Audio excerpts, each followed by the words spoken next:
कर्मण्येवाधिकारस्ते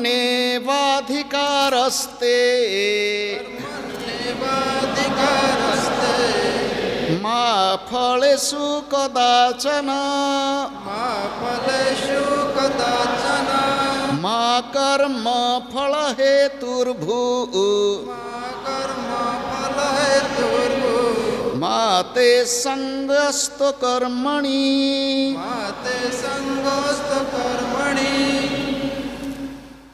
कर्मणि एव अधिकारः ते। अर्जुन तुमर कर्म उपरे अधिकार। एठी आउ टिके अधिकार कथा चिंता करिबा।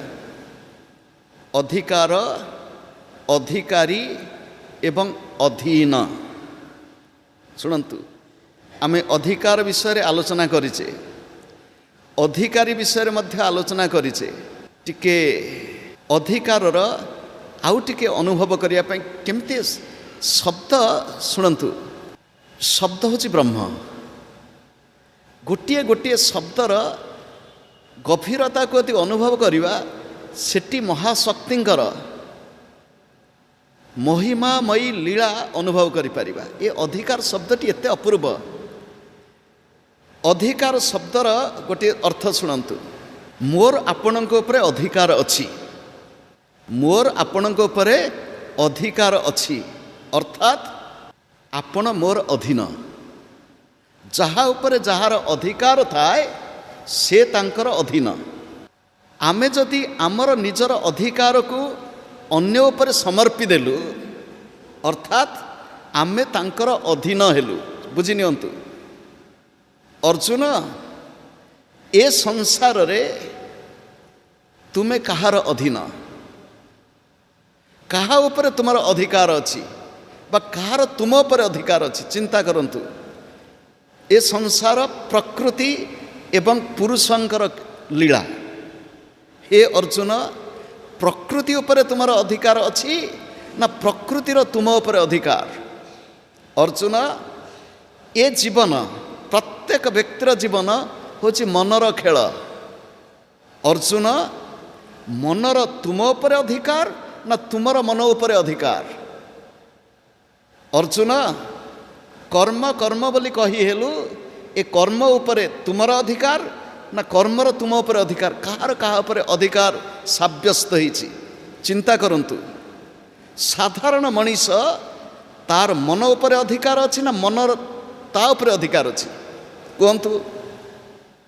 साधारण मनीष आमे मनर अधीन ना मन आमर अधीन? मन जदि आमर अधीन होइथांता ए दुख सुख भितर आमे पड़ी न थांत। शुणन्तु, मन जदि आमर अधीन हो जाता अर्थात कहई मन अरे मो बोल कर, मु जहा कहबी मन तू सेया करिबु, तू जहा कहबु ताहा नुह। किंतु ताहा नुह।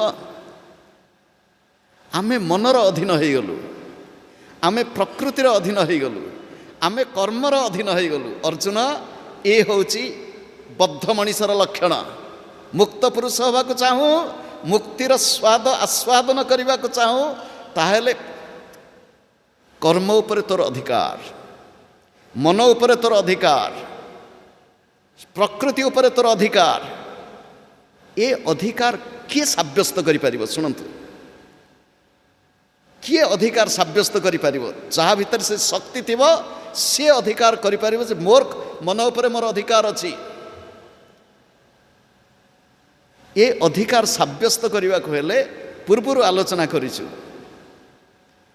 आजिकल टिके राजनीति कथा कहीदबा।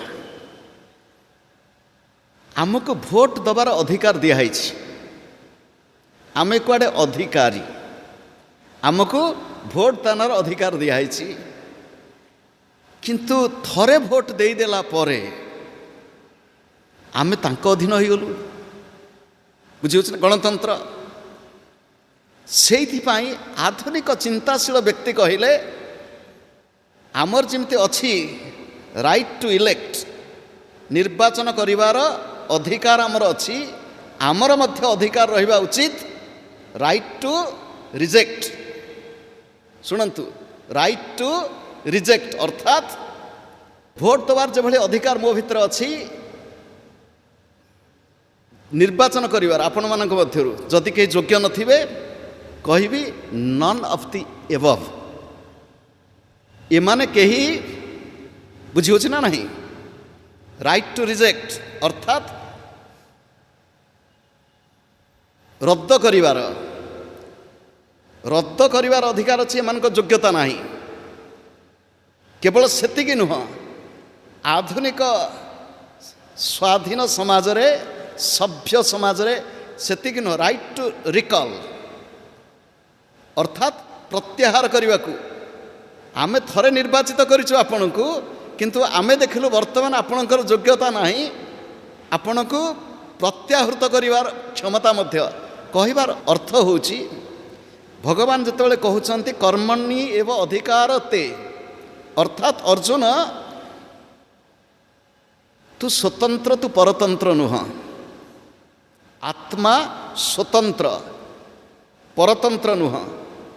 ତୁ ଇନ୍ଦ୍ରିୟ, ମନ, ବୁଦ୍ଧି, ଅହଙ୍କାର ତାରି ଅଧୀନରେ ରହି ତୋର ଅଧିକାର ଟିକେ ହରେଇ ଦେଇଛୁ। କିନ୍ତୁ ତୁ ଯେତେବେଳେ ସାଧକ ହେଲୁ, ତୋ ଭିତରେ ଯେତେବେଳେ ବିବେକ ଶକ୍ତିର ବିକାଶ ଘଟିଲା, ସେତେବେଳେ ତୋ ଭିତରେ ଶକ୍ତି ଆସିଛି ଏ କର୍ମ କରିବି କି ନାହିଁ, ଏ ଚଏସ୍। ଯେମିତି ନିର୍ବାଚନ ସମୟରେ ମୁଁ ଏ ବ୍ୟକ୍ତିଙ୍କୁ ଭୋଟ ଦେବି କି ନାହିଁ, ଅଧିକାର ଅଛି, ଆପଣ ବାଛିବେ କିଏ ଯୋଗ୍ୟ। କର୍ମ କରିବାର ତୁମର ଅଧିକାର, ଅର୍ଥାତ୍ ଏ କର୍ମ କରିବି କି ନାହିଁ। ସାଧକ ହେ ଅର୍ଜୁନ, ପ୍ରତି ମୁହୂର୍ତ୍ତରେ କ'ଣ ଆମ ନିକଟରେ ସେଇଭଳି ମୁହୂର୍ତ୍ତ ଆସୁନାହିଁ ଯେ ବିଚାର କରିବା ପାଇଁ ବିବେକପୂର୍ବକ କରିବି କି ନାହିଁ, କିମ୍ କର୍ମ କିମ୍ ଅକର୍ମ ଇତି, କରିବି କି ନାହିଁ। ଅର୍ଜୁନ, ଅଧିକାର ଯଦି ଦେଇଦେଲୁ ତାହେଲେ ତୁ ଅଧୀନ ହେଲୁ। ଅଧିକାର ଯଦି ସାବ୍ୟସ୍ତ କଲୁ, ତୁ ଅନ୍ୟଙ୍କୁ ଅଧୀନ କଲୁ। ସାଧକ ନିଜର ମନ, ଇନ୍ଦ୍ରିୟ, ଶରୀର, ଏପରିକି ଶ୍ୱାସକୁ ନିଜ ଅଧୀନକୁ ଆଣ। ଭଗବାନ ନିଜେ କହିଛନ୍ତି ମୁଁ ଭକ୍ତର ଅଧୀନ, ଅହମ୍ ଭକ୍ତ ପରାଧୀନ, ମୁଁ ଭକ୍ତର ଅଧୀନ। ଅର୍ଥାତ୍ ଭକ୍ତକୁ ଅଧିକାର ଦେଇଛି ମୋତେ ଭଲ ପାଇବା ପାଇଁ। ଯେତେବେଳେ ଭକ୍ତ ମୋତେ ଭଲ ପାଏ, ସେତେବେଳେ ମୁଁ ଭକ୍ତର ମଧ୍ୟ ଅଧୀନ ହୋଇଯାଏ। ଭକ୍ତ କହେ ନା, ତଥାକଥିତ ସ୍ୱାଧୀନତା ମୋତେ ଦେଇଛ ବୋଲି କହୁଛ, କିନ୍ତୁ ମୁଁ ବି ସ୍ୱାଧୀନ ହେବାକୁ ଚାହେଁନି, ତୁମେ ଯାହା କହିବ। ଭଗବତ ଗୀତାର ସେଇଥିପାଇଁ ତ ଅର୍ଜୁନଙ୍କର ଶେଷ ସ୍ୱୀକାରୋକ୍ତି। ଅର୍ଜୁନଙ୍କର କ'ଣ ଶେଷ ସ୍ୱୀକାରୋକ୍ତି? ଶେଷ ସ୍ୱୀକାରୋକ୍ତି ହେଉଛି କରିଷ୍ୟେ ବଚନମ୍ ତବ, ମୁଁ ତୁମରି କଥା ହିଁ କରିବି, ମୁଁ ମୋର ତଥାକଥିତ ସ୍ୱାଧୀନତା ଚାହେଁ ନାହିଁ। କର୍ମଣି ଏବ ଅଧିକାର ତେ। ଅର୍ଜୁନ, କର୍ମରେ ତୋର ଅଧିକାର ଶବ୍ଦର ଅର୍ଥ ହେଉଛି ଏ କର୍ମ କରିବି କି ନାହିଁ, ଏ ଅଧିକାର ପଶୁପକ୍ଷୀଙ୍କର ନାହିଁ। ଶୁଣନ୍ତୁ, ଏ ଅଧିକାର ବୃକ୍ଷଲତାଙ୍କର ନାହିଁ, ଏ ଅଧିକାର ଦେବତାଙ୍କର ମଧ୍ୟ ଅନେକ ସମୟରେ ଲୋପ ପାଇଛି, କିନ୍ତୁ ମନୁଷ୍ୟ, ହେ ମନୁଷ୍ୟ, ହେ ବିବେକୀ, ତୁମ ପାଖରେ ଅଧିକାର ଅଛି। କି ଅଧିକାର? କର୍ମରେ। ଏ କର୍ମ କରିବି କି ନାହିଁ, ଏ ନିଷ୍ପତ୍ତି ନେବାରେ। ଶୁଣନ୍ତୁ, ଏ ନିଷ୍ପତ୍ତି ନେବାରେ ମୋର ଅଧିକାର ଅଛି। ମୁଁ ହେଉଛି ବିବେକୀ। ମୁଁ ଯଦି ଭଲ ଗଛଟିଏ ଲଗେଇଛି, ଆମ୍ବ ଗଛଟିଏ ଲଗେଇ ତ ଆମ୍ବ ଫଳିବ, ଆଶା କରେ ନ କରେ? ଆଶା କରେ କି ନ କରେ, ଯଦି ମୋ ଜୀବନ, ଏଇଠି ଶୁଣନ୍ତୁ, ପ୍ରତ୍ୟେକ ବ୍ୟକ୍ତିର ଜୀବନ କର୍ମମୟ। ସେଇଥିପାଇଁ ତ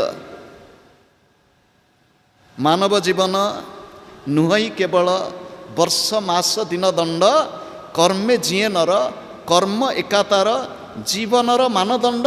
ଏ ଜୀବନ କର୍ମଭୂମି, ଏ ସଂସାର କର୍ମଭୂମି, ପ୍ରତି ମୁହୂର୍ତ୍ତରେ କର୍ମ। କର୍ମରେ ଆମର ଅଧିକାର ଅଛି। ଏଠି କର୍ମରେ ଅଧିକାର ଗୋଟିଏ ଅର୍ଥ ଆମେ ନେଲେ କ'ଣ? କର୍ମ ବାଛିବାର ଅଧିକାର ମଧ୍ୟ ଆମର ଅଛି। କର୍ମ ବାଛିବାର ଅଧିକାର ଅଛି। ଉଦାହରଣ ସ୍ୱରୂପ, ଆଜି ସନ୍ଧ୍ୟାରେ ମୁଁ କେଉଁଠିକି ଯିବି, ଏଠିକି ଯିବି କି ସେଠିକି ଯିବି, ए बाछिबार अधिकार भगवान आमको देइचंती। जे विवेकी सी बाछि नब यही हूँ मोर कर्तव्य, ये हूँ मोर कर्म। अर्जुन कर्म करिब किंतु कर्मर रहस्य टिके बुझी नियो। कर्मर रहस्य कौन? गतकाली आम आलोचना करिचे।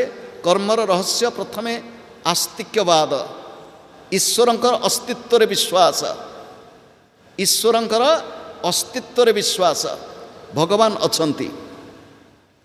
साधक होबाकू चाह, जीवन को बदलैवाकू चाह, भगवान अछंती। भगवान किए?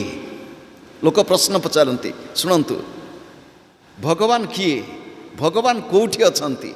भगवान करंती कौन? मो पिलादिने मो बड़ भाई साहित्य बही रे पढ़ी एक कहानी, यही प्रश्न राजा मन में उंकी उठिला। राजा ए प्रश्नर उत्तर पाइबाकू चाहिए, बहु विद्वान को डाकिले। विद्वान माने आसी नाना प्रकार तर्क देखले। भगवान सर्वव्यापक सर्वशक्तिमान जहाँ आम घोषिचु, आमर शास्त्र तो घोषि पकाओ, कही पकाओ, किंतु अनुभव कहीं? राजा किंतु संतुष्ट हेले नहीं। अनुभव थिबा मु तो ये तो बुझुची, अनुभव कहीं?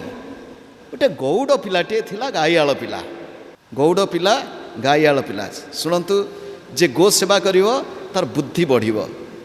आमे सिना कहिलु ओडिया रे गोटे ढग अछि, भूल भाष नेबेनी, 80 वर्षिया। ये विचार कौठु आसला आम बुझिनु। जहाँ घरे भगवान लीला करती तांकर प्रकृत ज्ञान अच्छी। जे गो सेवा करिवो, जे गव्य पदार्थ सेवन करिवो, जे गोमाता को भक्ति करिवो, श्रद्धा करिवो, तार बुद्धि केमते तेज, बुद्धि तीक्ष्ण हब। सेइथिपाई शुणु, गो सेवा करिवो किए? से ब्राह्मण करिवो, क्षत्रिय करिवो, वैश्य करिवो, शूद्र करिवो। गो सेवा पाई समस्तंकर अधिकार। देवता सेवा पाई समस्तंकर अधिकार न थाई पारे। गो सेवा पुरुष करिव, नारी करिव, ब्रह्मचारी करिव, सन्यासी भी करिव। गो सेवा एथरे कौन सी हुए तो देव पूजार माँ मानक पाई किछि विधि निषेध थिबो। आम मानक पाई कौन सी जमते समस्त पाई शौच अशौच विचार अच्छी, जात अशौच, मृत अशौच विचार अच्छी। मंदिर को जीवु कि जीवनी, पैता खराब होती। गो सेवा पाई शौच अशौच विचार नहीं। गोमाता जदि चलुवा बुलुवा देवता जहा हो। ये गौड़ पिलाटी कहला मु राजा को बुद्धि शिखेदेवी। कहबी गौड़ आसला, पिलाटी आसला, राजा तक स्वागत कले। राजा बसचंती सिंहासन रे, पाखे गोटे आसन पकईदेले। पिलाटी बस सी कहला आज्ञा ये कि कथा आपण जानवा चाहती तो? कहला हाँ। आपण मोठू जानवा चाहती ना? हाँ। कहले ताहले किए गुरु किए शिष्य? सी कहले आपण गुरु मु शिष्य। कहले शिष्य तले बसिब, गुरु उपरे बसिब। बड़ अद्भुत जुक्ति। ये पाठशाला पढ़ी, गो सेवा करिछि, शिष्य उपरे बसिब। राजा जिज्ञासु थिले, अहंकारी नथिले, अभिमानी नथिले। सी कहले ठीक अच्छी, मु बर्तमान तले बसिली। राजा गौड़ पिला बसला उपरे, राजा बसिले तले। आमे गौड़ पिला उपरे बसीगलु। बर्तमान गौड़ पिला कहला गोटे दीप नहीं आसतु। दीप नहीं आसिले, दीपटी जलुची। दीप दी प्रकार, गोटे प्रकार दीप एमती गाई थी, आउ गोटे दीप उपरକୁ उठी अच्छी ना। अखंड दीप जालती, से उपरକୁ उठी दीप थुआ गला। बर्तमान गौड़ पिला पचारला, कहला भगवान कौटी अछंती? कहला बर्तमान दीप एठी अछि, आलोक कौटी अछि? राजा कहला आलोक सबुठी। कहला भगवान सबुठी। राजा पचारे भगवान को आड़ को मुह कर बसचंती? कहला दीप को आड़ को मुह कर बस। दीपर जो शिखा एमती कहले कहबे दीप शिखा आड़ को जाइछि कि साड़ को जाइछि, ऊपर को उठी शिखा। कल दीप शिखा कुआड़ को मुह करछि? कल दीप शिखा तो जी चाहिए ताकू मुह करछंती। कहला भगवान सेमती, जी भगवान को चाहिए भगवान ताकू चाहिंती। कहला भगवान करंती कौन? कहला एतिक बुझी पारले भगवान कौन करती? गौड़ पिला को सिंहासन में बसे, राजा को तले बसाती। गौड़ पिला भगवान कौन करती? गौड़ पिला को मुकम करती वाचालम, ये सत्य। मूकम करोति वाचालम कहबार तात्पर्य होउछि आस्तिक्य बोध। ये है प्रथमे। गतकाली आलोचना करथिले ईश्वरार्पण। जहाँ किछि करिवु मु नुहे तुमे, मो पाई नुहे तुम पाई। ईश्वरार्पण जदि कलु कौन हब? मंदिर को जाइछंती, मंदिर रे प्रसाद देइतले भगवान को अर्पण करदेले। आजिकाली शुणु मंदिर मानकर परिवेश ठीक नहीं। रास्ता कड़े मंदिर, ठाकुरंकर कौन जगह नहीं। समस्त विश्व ब्रह्मांड जहाँकर तांकु शेषको रास्ता कड़े बसैबू। आउ रास्ता तो आधुनिकता रास्ता संप्रसारित हम। ठाकुर जीवे कौटी की मंदिर रे पूजा करने को जाऊँ। मोर गुरुदेव कहले जे मंदिर रे पूजा करुची ता भीतर जदि देवता बोध न आसिब से देवता को पूजा करि परिबो नाही। देव भूत्वा देवम जजेत। जे पूजा करिवो से प्रथम देवता हब। सेइथि पाई तो ठाकुर रामकृष्ण परमहंस फूलमाल पिंधेबे काकू? माँ को, भवतारिणी की फूलमाल धरिकरी से मातृबोध संतान बोध एमती एक हो जाइछंती। फूलमाल नहींकरी निज बेकेरे राम राम। माँ को फूलमाल न पकई निज बेकेरे पकई देछि। किछि समय पर पुणी टिके ज्ञान होउछि उठिक से फूलमाल को नहीं माँ को पिंधे देले। ये कथा जाई पहुँचला रानी रासमणी निकट रे। रानी रासमणी शुणिचंती ये ब्राह्मण पिलाटी पूजा करुच्ची किंतु एपट सेपट पूजा करुच्ची, काले अनीति हब, भूल हब। खबर पहुँचला जे रानी शुणिले, रानी चाहिए देखिबा पाई गोटे ब्रह्म चापुड़ा खाइले। रानी खाइले काटू चापुड़ा? ठाकुरंठू। ज्ञान हो गला। अर्थात जी मातृबोधरे शुणु ये अधिकार देदेवा ना। कर्मणि एवं अधिकार, अधिकार कथा कहते बामा खेपा तारांक उपरे लघु शंका करदेले, चर्चर कर मुतिले। एक कथा कि करिवो? राजा पाखे खबर पहुँचला। पंडित मानक विचार करी कहले काशी ब्राह्मण को आनी पुणी प्रतिष्ठा करवा। माँ अपवित्र हेले। माँ आसी दर्शन दे राजा को कहते सी मो पुओ, सी मो पुओ। छोट पिला माँ उपर मुतिला कौन हो गला? एठी होची जिते पूजा होची ना, मंदिर को जाऊँ जोठी भाव कहीं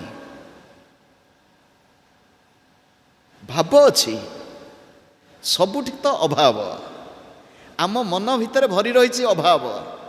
ये धनर अभाव हो, ये परिवार अभाव हो, स्वास्थ्यर अभाव हो, बंधुर अभाव हो। भाव कहीं? जोठी भाव सेठी अभाव कहीं? आउ जोठी अभाव सेठी भाव कहीं? यही कथा बार बार आम कही आसु। भाव कौटी हम? तले रहिले भाव हम ना। शुणु मन जदि टंका पाखे अच्छी भाव हो पारन तांग सहित। मन जदि कामना बासना भितर अच्छी भाव हो पारनी। मन जदि खाद्य लालसा पाखे अच्छी भाव हो पार ना। मन जदि अहंकार अच्छी भाव हो पार ना। भाव कौटी हम? संबंध सृष्टि कर। संबंध सृष्टि हेले भाव हम। आपणकर मोर संबंध हो सारी अर्थात भाव। संबंध होची प्रथम, भाव होची ता परे। जो माने टिके संस्कृत व्याकरण पढ़ी थिबा कारक विभक्ति षष्ठी विभक्ति होची संबंधे षष्ठी। ये देहरे षष्ठ चक्र होची एठी। एठी के उठिले संबंध। का सहित संबंध? गुरुंक सहित संबंध। का सहित संबंध? मोर प्रियतमंक सहित संबंध। का सहित संबंध? मोर इष्टदेवंक सहित संबंध। कोटि को उठिले? षष्ठ चक्र रे। ସେଇଠୁ ଥାଇ ଯଦି ଆମେ ତଳକୁ ଟିକେ ମନ ଗଲା କେତେବେଳେ ସେ ମନ ଆସକ୍ତ ହେବ ନାହିଁ। ସେଠୁ ଯଦି ମନ ଆଉ ଟିକେ ଉପରକୁ ଉଠିଗଲା, ସମ୍ବନ୍ଧ ହେଇଯାଇଛି, ଉପରକୁ ଉଠିଲୁ ସପ୍ତମ ଚକ୍ରକୁ, ସପ୍ତମୀ ବିଭକ୍ତି ସ୍ଥାନାଧିକରଣେ ସପ୍ତମୀ, କାଳାଧିକରଣେ ସପ୍ତମୀ, ଭାବେ ସପ୍ତମୀ। ଶୁଣନ୍ତୁ, ସେଠି ଆଉ ସ୍ଥାନ କାଳ ପାତ୍ର ରହିବ ନାହିଁ। କେଉଁଠି? ଏଠି ଭାବ ହେଇଗଲା। ସପ୍ତମ କ୍ଷେତ୍ରରେ ଭାବ ହେଲେ ତ ସିନା ସମାଧି ହେବ। ଆଉ ଖାଲି ସମାଧି କ'ଣ ଖାଲିଟାରେ ହେବ? ଭାବ ସମାଧି, ଭାବେ ସମ୍ବନ୍ଧ। ଅର୍ଜୁନ କର୍ମଣି ଏବ ଅଧିକାର ହତେ। ଯିଏ ଯାହା ଉପରେ ଅଧିକାର, ତା ଉପରେ ତାର ନିୟନ୍ତ୍ରଣ କରିବାର ଶକ୍ତି ଅଛି। ମୋର ଅଧିକାର ଅଛି, ମୋର ବନ୍ଧୁ ଉପରେ ଅଧିକାର ଅଛି। ସନ୍ତାନ କହୁଛି ମୋର ମା ଉପରେ ଅଧିକାର ଅଛି, ମା କହୁଛି ମୋର ବି ତୋ ଉପରେ ଅଧିକାର ଅଛି।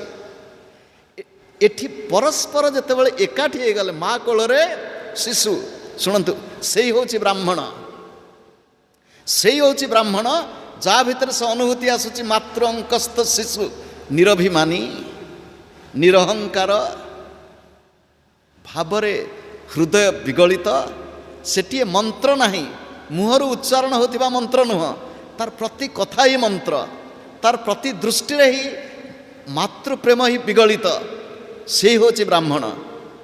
ଅର୍ଜୁନ କର୍ମଣି ଏବ ଅଧିକାର ହତେ ମା ଫଳେଷୁ କଦାଚନ। କର୍ମରେ ତୋର ଅଧିକାର, ଫଳରେ ତୋର ଅଧିକାର ନାହିଁ।